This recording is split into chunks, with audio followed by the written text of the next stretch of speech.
Bismillahirrahmanirrahim. Assalamu alaikum. How are you students? I hope you'd be fine. This is new syllabus Oxford Primary Mathematics book 6 और हम कर रहे हैं angles in geometric figures page number 24 पर आज कुछ question solve करेंगे। तो वीडियो एंड तक देखिएगा बच्चों, ठीक है। हमने कुछ प्रॉपर्टीज़ लास्ट वीडियो में भी डिस्कस की थी, अभी भी कुछ प्रॉपर्टीज़ डिस्कस करेंगे। अब हमसे कह रहे हैं ABCD इज़ अ पैरेललोग्राम। आप देख सकते हो ABCD आपके पास एक पैरेललोग्राम है। पैरेललोग्राम की प्रॉपर्टीज़ क्या होती हैं? ऑपोजिट एंगल्स बराबर होते हैं।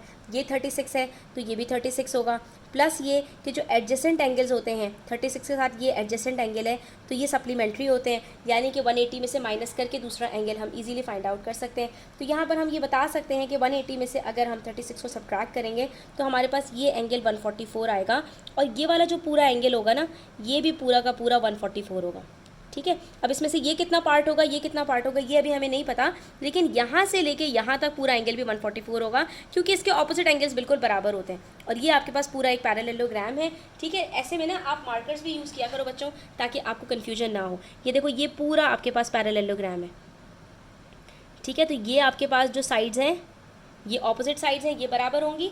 इसी तरह से ये आपके पास जो साइड्स हैं ये आपके पास बराबर होंगी। और देखो बच्चों, मैं आपको यहाँ पर एक चीट बताती हूँ कि अगर आपको कन्फ्यूजन भी हो रही हो ना तो आपने ये डी को यूज़ कर लेना है। डी से आप यहाँ पर देखोगे ना तो आपको खुद ब खुद पता चल जाएगा कि ये देखो आपके पास 144 डिग्रीज़ का एंगल आ रहा है, ठीक है। तो इसके ऑपोजिट में भी 144 डिग्रीज़ का एंगल आ जाएगा। तो ये डी ज़रूर अपने साथ रखा करो ताकि इनिशियली जब आप प्रैक्टिस कर रहे हो क्वेश्चंस की तो आपको इसमें कोई प्रॉब्लम नहीं हो। देखो यहाँ पर भी आपके पास ये 144 डिग्रीज़ का एंगल आ रहा है, 140 और 150 के बीच में, यहाँ से 0 से स्टार्ट करते हैं तो ये 144 आ रहा है यहाँ पर, ठीक है। तो इससे हमारी बात प्रूफ भी हो गई कि ये दोनों एंगल्स हमारे पास इक्वल होंगे। अच्छा, आगे क्या कह रहे हैं? आगे कह रहे हैं ADF। अब ADF कहाँ पर है हमारे पास? ये रहा AD और F, ये पूरा बड़ा सा ट्राइंगल कह रहे हैं are isosceles triangle and ECF। और ECF कौन सा ट्राइंगल है बच्चों? ये रहा ECF, ये छोटा सा ट्राइंगल, ये आपके पास एक आइसोसेलेस ट्राइंगल है, ठीक है। अब आइसोसेलेस ट्राइंगल का क्या मतलब है? तो हम इसके लिए भी क्या करेंगे बच्चों, पहले हम यहाँ पर एक छोटी सी लाइन ड्रॉ कर लेते हैं। आइसोसेलेस ट्राइंगल का मतलब है कि ये जो साइड है, ये जो साइड है ये आपको बताई हुई है कि ये इक्वल हैं आपस में। जब ये दोनों साइड्स इक्वल हैं, ये देखो ये और ये साइड्स इक्वल हैं, तो ये जो एंगल आपके पास फॉर्म हो रहा है ये एंगल और ये एंगल बराबर होंगे, ठीक है। जब ये दोनों एंगल्स बराबर होंगे और इसमें से ये वाला एंगल 36 है तो ये खुद ब खुद 36 हो जाएगा, ठीक है बच्चों। अब यहाँ से देखो हमें ये वाला जो थर्ड एंगल है ये ईजीली पता चल जाएगा। जब ये दोनों 36 हैं तो 36 प्लस 36 कितना होता है? 72, ठीक है। और हमने क्या करना है, थर्ड एंगल फाइंड आउट करने के लिए 72 को माइनस कर देना है 180 में से। हमारे पास आंसर आ गया 108। हमने कहा था ना हमें नहीं पता कि इसमें से ये वाला कितना है और ये वाला कितना है, अब आपको पता चल जाएगा क्योंकि जब ये आइसोसेलेस ट्राइंगल है, ये दोनों 36 है तो 36 प्लस 36 72 होता है। और जो थर्ड एंगल होगा वो डेफिनेटली इनका सप्लीमेंट्री होगा, तो 180 में से 72 को माइनस करेंगे, 108 आंसर आ गया। तो यहाँ से ये वाला एंगल अब पता लगाना कौन सा मुश्किल बात है, 108 को माइनस कर दो 144 के साथ और आपको पता चल जाएगा कि ये वाला जो एंगल है आपके पास ये 36 है, ठीक है। तो अब ये जो हमारे पास DAF है ये 108 है और FAB है ये 36 है और इन दोनों को प्लस करके आंसर पूरा 144 आ रहा है, ठीक है। अब आगे हमसे इन्होंने क्या पूछा है, अभी तक हम वहाँ तक तो पहुँचे ही नहीं, ठीक है। अब इन्होंने ये वाला कहा था ये वाला जो ट्राइंगल है ये भी आपके पास आइसोसेलेस ट्राइंगल है। जब ये आइसोसेलेस ट्राइंगल है ये दोनों साइड्स बराबर हैं तो ये वाला एंगल भी 36 होगा, ठीक है। प्लस एक और बात बताऊँ बच्चों आपको, ये एक आपके पास स्ट्रेट लाइन है तो ये दोनों एंगल सप्लीमेंट्री भी होंगे, ठीक है। तो ये 144 है तो इसको तो अल्टीमेटली 36 होना है क्योंकि 144 प्लस 36 180 होता है, ठीक है। तो ये बात भी प्रूफ हो गई। अच्छा, उसके बाद अब ये थर्ड एंगल अगर हमें निकालना है, अच्छा पूछा क्या है, फाइंड एंगल AEB। AEB पता लगाना है, AEB ये वाला एंगल पता लगाना है। वाओ, तो जब ये दोनों एंगल्स हम पता लगा ही चुके हैं तो ये एंगल पता लगाना कौन सा मुश्किल बात है, ठीक है। और यहाँ पर मज़े की बात ये है बच्चों कि वर्टिकली ऑपोजिट एंगल्स की प्रॉपर्टी भी अप्लाई हो रही है। ये स्ट्रेट लाइन है, ये स्ट्रेट लाइन है और ये आपके पास अगर 36 प्लस 36 कितना होता है 72 को माइनस करेंगे 180 में से तो आंसर हमारे पास 108 आ रहा है। ये भी 108 है और ये भी 108 होगा। और प्रूफ करके दिखाऊँ आपको, ये देखिए ये भी आपके पास एक आइसोसेलेस ट्राइंगल बन रहा है, ये 36 है तो ये भी 36 होगा, इन दोनों को प्लस करके 72 आंसर आएगा, माइनस करेंगे 180 में से तो ये भी अल्टीमेटली 108 आ जाएगा। तो कितने तरीक़ों से आप इस एक क्वेश्चन को सॉल्व कर सकते हैं। अब देखिए इन्होंने किस तरह सॉल्व किया है। इन्होंने सबसे पहले कहा BCF ये ठीक है, और सॉरी BCF ये एंगल, ठीक है, और AFD ये एंगल, ये दोनों एंगल्स की बात कर रहे हैं, और ADF, ये तीनों एंगल्स बराबर हैं, यानी ये भी 36 है, ये भी 36 है, और ये भी 36 है। उसकी वजह क्या है कि ये एंगल और ये एंगल, ये दोनों तो आइसोसेलेस ट्राइंगल के अंदर होने की वजह से बराबर हैं, लेकिन ये दोनों एंगल्स भी क्योंकि एक ही आइसोसेलेस ट्राइंगल, ये देखो एक ये बड़ा सा ट्राइंगल बन रहा है, उसके अंदर एक छोटा सा बन रहा है, ये वाला जो एंगल है ना ये इसके साथ भी बराबर है और ये वाला एंगल इसके साथ भी बराबर है, तो इसलिए वजह से ये तीनों एंगल्स आपके पास 36 डिग्रीज़ के हैं। ठीक है, तो अब अगर आपको थर्ड एंगल ये पता लगाना है तो 180 में से माइनस कर दो इन दोनों को, आपको 108 पता चल जाएगा, और 108 को माइनस करोगे आप, सॉरी 72 को माइनस करोगे तो आपके पास खुद ब खुद 108 आ जाएगा, और ये वाला जो एंगल है ये आपके पास वर्टिकली ऑपोजिट है। ठीक है, ये दोनों, तो ये खुद ब खुद आपके पास 108 आ जाएगा। ठीक है बच्चों, लेकिन आपने क्वेश्चन को आगे पढ़ने से पहले खुद पूरा सॉल्व करने की कोशिश करनी है जहाँ तक आप इसको सॉल्व कर सकते हैं। 3 से 4 प्रॉपर्टीज़ हैं, बार बार प्रैक्टिस करोगे तो खुद ब खुद आपको अच्छे से पता चल जाएगा कि हमने कहाँ पर कौन सी प्रॉपर्टी अप्लाई करनी है। यहाँ पर हमारे पास इन्होंने सब of angles in a triangle की प्रॉपर्टी अप्लाई की, आइसोसेलेस ट्राइंगल की, ठीक है, और उसके बाद वर्टिकली ऑपोजिट एंगल्स की प्रॉपर्टी अप्लाई की। फिर आ जाओ नेक्स्ट क्वेश्चन पर, पेज नंबर 25 पर। यहाँ पर कह रहे हैं ABCD इज़ अ पैरेललोग्राम, ये रहा एक पैरेललोग्राम,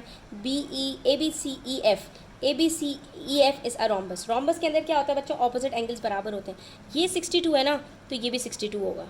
ठीक है, और ये जो बाकी के दो एंगल्स हैं ये और ये, और मज़े की बात बताऊं बच्चों यहाँ पर आपको कि ये देखो इन्होंने डायगोनल लाइन बनाई हुई है, तो ये एंगल्स बाइसेक्ट होंगे, यानी ये दोनों बराबर भी होंगे। ठीक है, ये 62 है, तो बाकी का एंगल कितना बचा, 180 में से माइनस करके चेक कर लो, 180 माइनस 62 करते तो हमारे पास आंसर आता है 118, और हमने ये बाइसेक्ट किया हुआ है, बीच में लाइन ड्रॉ की हुई है, तो 118 को हम डिवाइडेड बाई 2 करेंगे और हमारे पास ये दोनों एंगल्स आ जाएंगे, ये भी 59 का है, ये भी 59 का, ये भी 59 का, और ये भी 59 का। अब आपने इस तरह प्रैक्टिस करनी है, तो आप चेक कर लो 62 + 59 + 59 180 होता है। ठीक है, अब आगे क्या कह रहे हैं, find angle x and angle y, ये एंगल x फाइंड आउट करना है, इसको फाइंड आउट करना है तो कोई भी मुश्किल बात नहीं है, एक स्ट्रेट लाइन है बच्चों, स्ट्रेट लाइन है, तो ये दोनों आपके पास सप्लीमेंट्री हैं। 59 को माइनस करें 180 में से, और ये आपके पास एंगल x तो आ गया, दैट इज़ 121।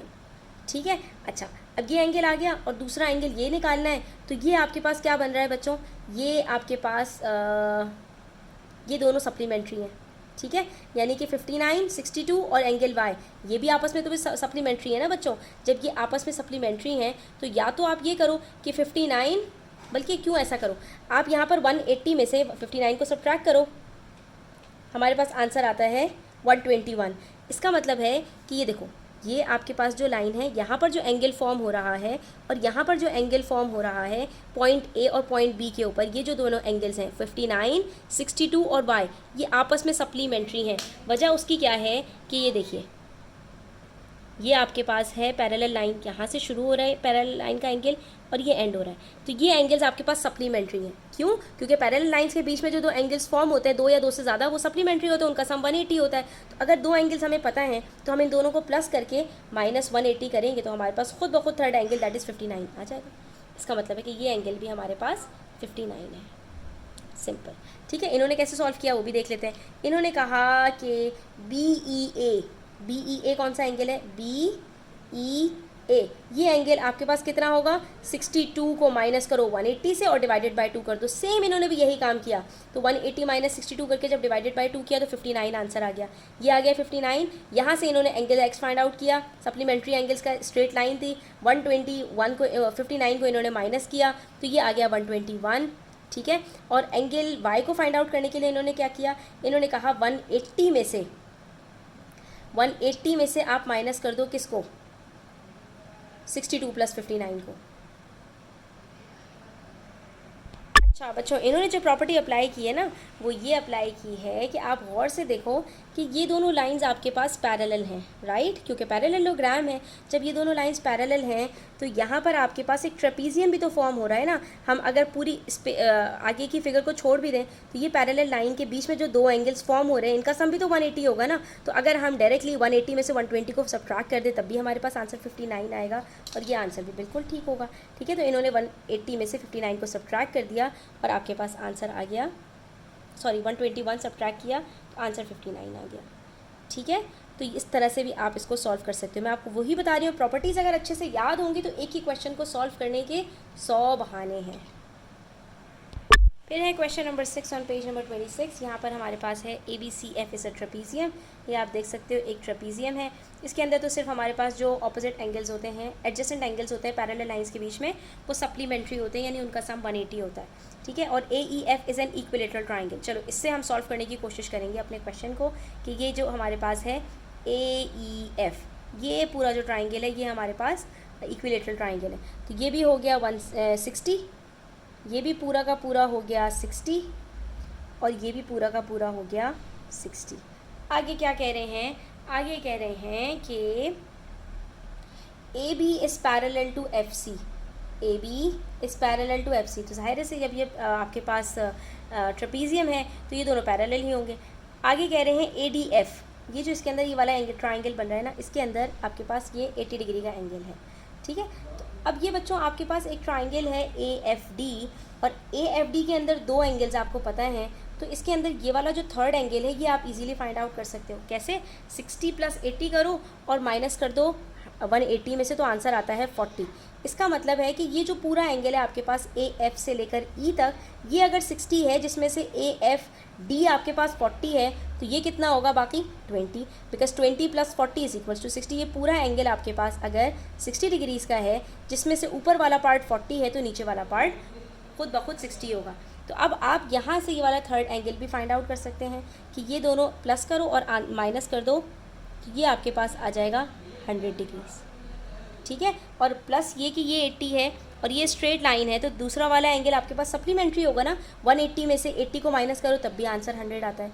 तो देखो हमने इसको ट्राइंगल की प्रॉपर्टी से भी सॉल्व कर लिया और सप्लीमेंट्री एंगल से भी सॉल्व कर लिया। प्लस ये कि ये वाला एंगल भी आपके पास कितना होगा, 100 डिग्रीज़ होगा। क्यों? क्योंकि ये एक स्ट्रेट लाइन है, 80 + 100 180 होता है। फिर ये आपके पास बच्चों एक क्या बन रहा है, दो पैरेलल लाइंस हैं, तो ये एंगल आपके पास कितना होगा, ये आपके पास 80 होगा, ठीक है। क्योंकि दो पैरेलल लाइंस के बीच में जो एडजेसेंट एंगल्स होते हैं वो हमेशा सप्लीमेंट्री होते हैं। तो अगर एक एंगल 100 है तो दूसरा खुद ब खुद 80 हो जाएगा। हमने कौन सा एंगल फाइंड आउट करना है, ये तो हमने देखा ही नहीं अभी तक। BAD हमने फाइंड आउट करना था, एक ये वाला एंगल 80 डिग्रीज़ का जो हम ऑलरेडी फाइंड आउट कर चुके हैं। दूसरा हमने फाइंड आउट करना था DFE, DFE ये भी हमने फाइंड आउट कर लिया। ये 20 डिग्रीज़ आ रहा है और ये 80 डिग्रीज़ आ रहा है। अब इन्होंने कैसे सॉल्व किया ये भी हम ज़रा चेक कर लेते हैं। ADC फाइंड आउट किया इन्होंने पहले, ठीक है। और ADC इन्होंने कैसे फाइंड आउट किया, इन्होंने कहा कि 180 में से 80 को माइनस कर दिया। बिल्कुल ठीक, हमने भी ऐसे किया था। ये एक स्ट्रेट लाइन है, ठीक है। स्ट्रेट लाइन के ऊपर हमें अगर एक एंगल गिवन है 80 डिग्रीज़ का, तो दूसरा खुद ब खुद 100 होगा, क्योंकि 100 + 80 = 180, ठीक है। उसके बाद फिर इन्होंने कहा कि BAD ये वाला जो एंगल है आपके पास ये सप्लीमेंट्री है, तो ये हमने 100 में से 180 को माइनस कर दिया, हमारे पास आंसर 80 आ गया, ठीक है। तो ये इन्होंने BAD इस तरह फाइंड आउट किया, जो पहला एंगल हमें फाइंड आउट करना था। और दूसरा इन्होंने एंगल हमसे फाइंड आउट करने के लिए कहा कि EAF ये आपके पास ये वाला एंगल, उसके बाद फिर इन्होंने कहा AFE ये वाला एंगल, और FEA, तीनों 60 डिग्रीज़ के, जो हमने सबसे पहले ही क्वेश्चन पढ़ते ही हमने लिख लिया था, क्योंकि ये इक्विलेटरल ट्राइंगल है तो ये तीनों एंगल 60 डिग्रीज़ के होंगे। फिर इन्होंने कहा अगर आपको AFD फाइंड आउट करना है तो आप 180 में से 80 और 60 को माइनस कर दें, क्योंकि हमें पता था ये 60 है ये 80 है, तो ये थर्ड वाला एंगल आपके पास 40 आ जाएगा, ठीक है। इस तरह से इनके पास AFD 40 आ गया, और 40 को इन्होंने क्या किया 60 में से माइनस कर दिया, क्योंकि AFE पूरा वो भी तो 60 डिग्री एंगल था, 60 में से 40 को माइनस किया तो हम इनके पास DFE 20 डिग्रीज़ का एंगल आ गया। इन्होंने भी वही प्रॉपर्टीज़ अप्लाई की हैं बच्चों जो हमने अभी डिस्कस की, ठीक है। इसी तरह क्वेश्चन नंबर 7 को सॉल्व करेंगे। हमारे पास कह रहे हैं ABCD इज़ अ स्क्वायर, ठीक है। ये रहा ABCD, ये पूरा का पूरा एक स्क्वायर है, तो इसके सारे के सारे एंगल्स होंगे 90, फिर पूरा 90। अच्छा देखते हैं, ये डायगोनल लाइन इन्होंने हमारे पास पूरी स्क्वायर के ऊपर बनाई है बच्चों, तो ये हो गया, इसको 90 लिखने के बजाय 40 लिख देते हैं, ठीक है। ये भी 45 होगा और ये भी 45 होगा, स्क्वायर है ना, स्क्वायर तो अपने डायगोनल्स को बाइसेक्ट करता है। ये भी 45 होगा, ठीक है, और ये पूरा 45 होगा, जिसमें से y कितना होगा ये नहीं पता, लेकिन ये पूरा 45 होगा, ठीक है। फिर ये भी 90 होगा। अच्छा आगे क्या कह रहे हैं, ये आगे कह रहे हैं, अच्छा मज़े की बात बच्चों आपको ये बताऊं कि ये भी आपके पास एक ट्राइंगल फॉर्म हो रहा है, ये भी ट्राइंगल फॉर्म हो रहा है, बहुत सारी इसके अंदर फिगर्स बन रही हैं। आगे कह रहे हैं कि अच्छा ये आपके पास एक आइसोसेलेस ट्राइंगल भी है, BCF is an isosceles triangle, ये रहा, जिसके अंदर से ये दो साइड्स अगर बराबर हैं तो इसके ऑपोजिट में जो एंगल है, इस साइड के ऑपोजिट में कौन सा एंगल है, ये रहा, ठीक है, और इस साइड के ऑपोजिट में कौन सा एंगल है, वो ये रहा। इसका मतलब है ये Z है तो ये भी Z होगा, सही है। अच्छा आगे क्या कह रहे हैं, ECF is a straight line, ये रही ECF, ये पूरी की पूरी एक स्ट्रेट लाइन है, सही है। चलो ठीक है, ये बात भी हो गई। अब उसके बाद कह रहे हैं कि find angle X, angle Y and angle Z। आपको 3 एंगल्स फाइंड आउट करने हैं बच्चों, एक एंगल X फाइंड आउट करना है, एक एंगल Y फाइंड आउट करना है और एक एंगल Z फाइंड आउट करना है, ठीक है। चलो देखते हैं इसको कैसे फाइंड आउट कर सकते हैं। अच्छा यहाँ पर बच्चों एक चीज़ और डिस्कस करनी थी, इन्होंने हमें बताया है ADE is an equilateral triangle. Equilateral triangle का मतलब है AE और D, ये जो आपके पास ट्राइंगल बन रहा है जिसमें एक एज ऐसी है जो ट्राइंगल में भी आ रही है और स्क्वायर में भी आ रही है, और स्क्वायर की तमाम साइड्स बराबर होती हैं। इसका मतलब ये हुआ कि ये जो ट्राइंगल है इसकी तीनों साइड्स और स्क्वायर की ये चारों साइड्स, ठीक है, यानी ये 1 2 3 4 5 6 ये तमाम साइड्स बराबर हैं। अगर मैं इनको इस तरह से लाइंस लगाऊं तो ये आप समझ सकते हैं कि जितनी लाइंस के ऊपर आपको ये डबल लाइंस नज़र आ रही हैं और ये देखो ये यहाँ पर भी जा रही है, तो ये सारी की सारी लाइंस आपस में लेंथ में बराबर है। लेंथ में बराबर होने से एंगल्स के ऊपर भी फ़र्क आता है, ठीक है। अब देखो कहाँ कहाँ आपको इसका डिफरेंस नज़र आएगा।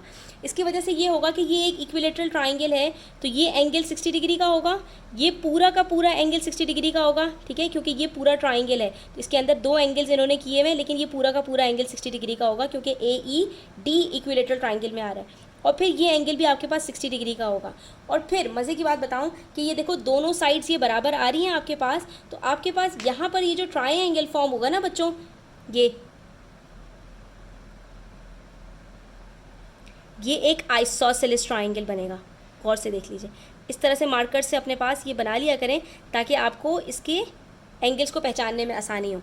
अब क्योंकि इस ट्रायंगल की EDC की 2 साइड्स बराबर हैं, इस वजह से इसके अंदर ये जो ट्रायंगल फॉर्म हो रहा है ये आइसोसेलेस इन नेचर होगा। और इसकी वजह से अगर ये एंगल X है, ठीक है, इसके ऑपोजिट में जो एंगल है वो ये है और इसके ऑपोजिट में जो एंगल है वो ये है, तो ये दोनों एंगल्स भी बराबर होंगे। तो अब अगर हमें ये बीच वाला एंगल पता चल जाए, जो कि हमें पता चल चुका है 60 + 90 करेंगे तो ये बीच वाला एंगल पता चल जाएगा, तो हम यहाँ पर इसको 180 में से जब माइनस करेंगे तो हम डिवाइडेड बाय 2 करेंगे तो हमें एंगल X पता चल जाएगा, ठीक है। सबसे पहले काम हमने यही करना है कि 60 + 90 करना है। 90 हमें स्क्वायर की प्रॉपर्टीज से पता चला, 60 हमें इक्विलेटरल ट्राइंगल की प्रॉपर्टीज से पता चला, दोनों एडजेसेंट हैं, इन दोनों को प्लस किया, आंसर 150 आता है। 150 को हमने माइनस किया, 180 में से 30 आंसर आया और 30 को हमने इक्वली डिवाइड कर दिया 2 एंगल्स में, तो हमारे पास आंसर 15 आ गया। इसका मतलब है ये X भी 15 है और यहाँ पर ये जो पार्ट है ये भी 15 है। और जब ये पार्ट आपको पता चलेगा ना बच्चों तो ये एंगल Y खुद ब खुद पता चल जाएगा, क्योंकि हमने कहा था कि ये जो एंगल हमारे पास पूरा आ रहा है जिसके अंदर एंगल X और एंगल Y दोनों शामिल हैं, ये 45 डिग्री का है। तो अगर 45 में से X 15 है तो बाकी जो बचा 45 में से, दैट इज़ 45 - 15, एंगल Y हमारे पास यहाँ पर बिल्कुल आसानी से निकल आएगा। तो एंगल Y हमारे पास कितना निकला, 30 डिग्रीज, ठीक है। अब इन्होंने एंगल Y कैसे फाइंड आउट किया है, तो इन्होंने कहा DCA = 180 - 90 डिग्री डिवाइडेड बाय 2, ठीक है। वही प्रॉपर्टी इन्होंने अप्लाई की, 180 में से 90 को माइनस किया और उसको डिवाइडेड बाय 2 किया। इन्होंने DCA की कोई प्रॉपर्टी अप्लाई की है कि जो DCA है आपके पास, ये DCA इन्होंने कहा 90 में से आप माइनस करो, ठीक है, तो आपके पास ये एक जो है वो अगेन ये आपके पास एक आइसोसेलेस ट्राइंगल बन रहा है, तो ये दोनों एंगल्स बराबर होंगे, इसकी वजह से ये दोनों 45 के होंगे। यहाँ पर ये 45 का होगा, ये भी पूरा 45 का होगा, और ये जो आपके पास एंगल X है ये बराबर होगा आपके पास 15 का, ठीक है। तो ये जो आपके पास एंगल Y है ये 45 - 15 होगा, मतलब किया इन्होंने भी यही है, तो इनके पास भी आंसर बिल्कुल सेम आ रहा है, दैट इज़ 30 डिग्रीज, ठीक है। इन्होंने भी यही कहा कि ये पूरा एंगल 45 डिग्रीज़ का था, जिसमें से X ऑलरेडी हम निकाल चुके हैं 15 डिग्रीज़ का, तो Y हमारे पास बचता है 30, क्योंकि 30 + 15 45 होता है। उसके बाद बारी आती है एंगल Z की। तो एंगल Z की अगर बात करें बच्चों, तो ये दोनों साइड्स हमारे पास क्योंकि बराबर हैं, तो ये दोनों एंगल्स हमारे पास बिल्कुल बराबर होंगे। अब हमने ये वाला एंगल पहले फाइंड आउट करना है, इसकी वजह से फिर हम angle Z easily find out कर सकते हैं। क्योंकि ये एंगल आपको पता चलेगा ना, तो ये दोनों एंगल आपको इजीली पता चल जाएंगे। आप इसको 180 में से माइनस करोगे, ठीक है, आइसोसेलेस ट्राइंगल है ना, 180 में से माइनस करने के बाद जो भी आंसर आएगा उसको डिवाइडेड बाय 2 कर देंगे, तो आपके पास ये दोनों एंगल्स क्योंकि बराबर हैं। तो ये एंगल कैसे फाइंड आउट कर सकते हैं बच्चों, इन्होंने शुरू में ही बता दिया था कि आपके पास ये जो लाइन है ना ECF, ये एक स्ट्रेट लाइन है। स्ट्रेट लाइन का क्या मतलब है कि यहाँ से लेके यहाँ तक के जो एंगल्स बनेंगे वो आपस में सप्लीमेंट्री होंगे। तो अगर एंगल Y 30 है, ये वाला बीच वाला एंगल 45 है, तो ये वाला एंगल जो आपके पास B और ये BFC के अंदर आ रहा है, ये कितना होगा, 45 + 30 करो, आंसर आता है आपके पास 75 को माइनस कर दो 180 से, आपके पास आंसर आता है 105।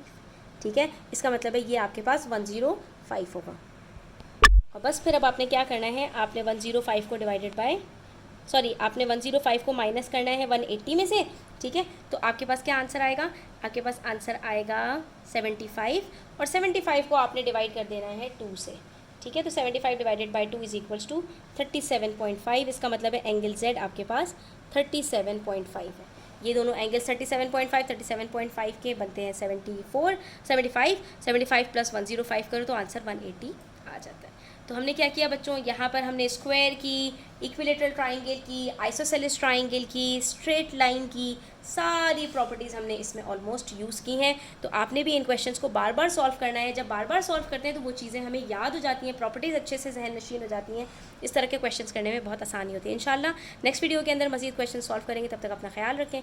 चैनल पर नए हैं तो सब्सक्राइब करते जाएँ, वीडियो अच्छी लगी हो तो लाइक करें, अपने फ्रेंड्स के साथ ज़रूर शेयर करें। टेक केयर, अल्लाह हाफ़िज़।